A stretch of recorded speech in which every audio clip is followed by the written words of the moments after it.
ყველა სხვა რაიონში, ყველა სხვა ქალაქში ჩვენი ქვეყნის ძალიან მნიშვნელოვანია დასაქმების საკითხები და ფოთში წელს შეიქმნება 1000 სამუშაო ადგილი, მათ შორის მეტალურგიული ქართლის გახსნა იგეგმება და რამოდენიმე ახალი ინვესტიცია არის, რომელიც კიდევ ერთხელ ხაზს უსვამს შექმნის 1000 სამუშაო ადგილს. მნიშვნელოვანია სოციალური დახმარების საკითხები, საპენსიო უზრუნველყოფის საკითხები, დაზღვევის საკითხები, რა ჩვენთვის მნიშვნელოვანია შეიქმნას ახალი საწარმოები.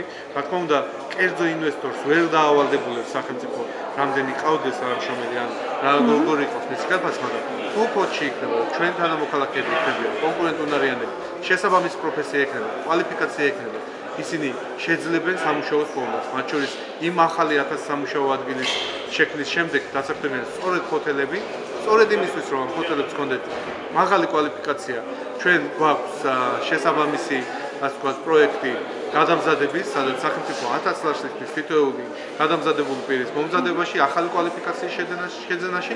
მე ვფიქრობ, რომ ეს არის მნიშვნელოვანი როგორც ფოთისთვის, ისე ნებისმიერ, თუმცა ძალიან ბევრი რამ არის გასაკეთებელი მომავალშიც, ეს უკავშირდება გზების ინფრასტრუქტურის, წყალმომარაგების, კანალიზაციის საკითხების მოგვარებას. ეს არის საკითხები, რაზეც ჩვენ როგორც თვითმმართველობის წარმომადგენლები, ისე საკანონმდებლო ორგანოს წარმომადგენლები ერთად უნდა ვზრუნავდეთ.